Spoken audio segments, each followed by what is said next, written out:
अलाउद्दीन और जादुई चराग।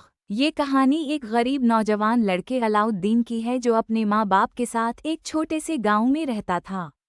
अलाउद्दीन का वालिद एक कारीगर था, लेकिन अलाउद्दीन सुस्त और बेपरवाह नौजवान था और काम करने की बजाय सारा दिन आवारागर्दी करता रहता था।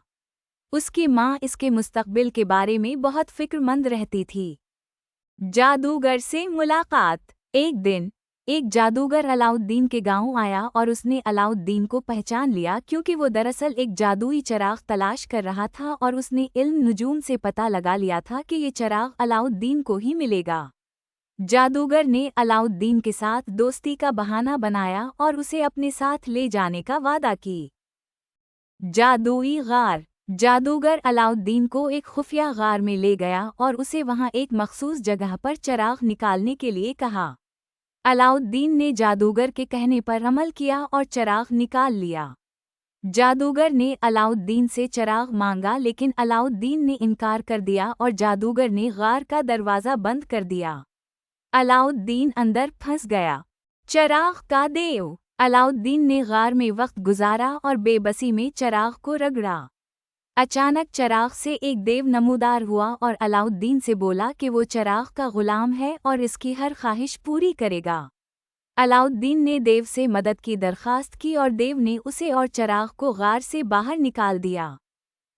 अलाउद्दीन की खुशहाली। अलाउद्दीन ने देव की मदद से अपनी जिंदगी बदल दी। इसने अपनी माँ के लिए खूबसूरत घर बनाया और बेहतरीन लिबास और खाना फराहम किया। इसकी जिंदगी में खुशहाली आ गई। अलाउद्दीन ने शहजादी बदराल-बदूर को देखा और इससे शादी की ख्वाहिश जाहिर की। शहजादी से शादी। अलाउद्दीन ने देव की मदद से शहजादी के वालिद बादशाह को तहाइफ भेजे और इसका हाथ मांगा। बादशाह ने उसकी ख्वाहिश को कबूल कर लिया और अलाउद्दीन और शहजादी की शादी हो गई। दोनों खुशवाओ खुर्रम जिंदगी बसर करने लगे। जादूगर की वापसी। जादूगर ने अलाउद्दीन की कामयाबी की खबर सुनी और वापस आकर चराग को दोबारा हासिल करने की कोशिश की। इसने शहजादी को धोखा देकर चराग छीन लिया और अलाउद्दीन को बर्बाद करने की कोशिश की, लेकिन अलाउद्दीन ने अपनी अक्लमंदी से चराग को वापस हासिल कर लिया और जादूगर को शिकस्त दी।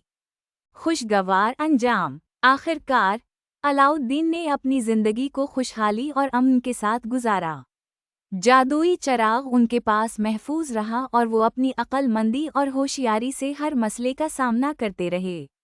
कहानी की अहमियत। ये कहानी हमें सिखाती है कि 1.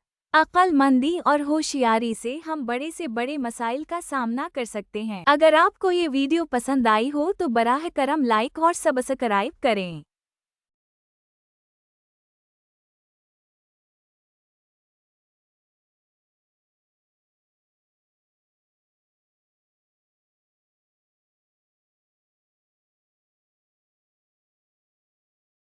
अगर आपको ये कहानी पसंद आई हो तो बराह करम हमारे चैनल को लाइक और सब्सक्राइब करें ताकि आपको नई वीडियोस का नोटिफिकेशन मिलता रहे। शुक्रिया।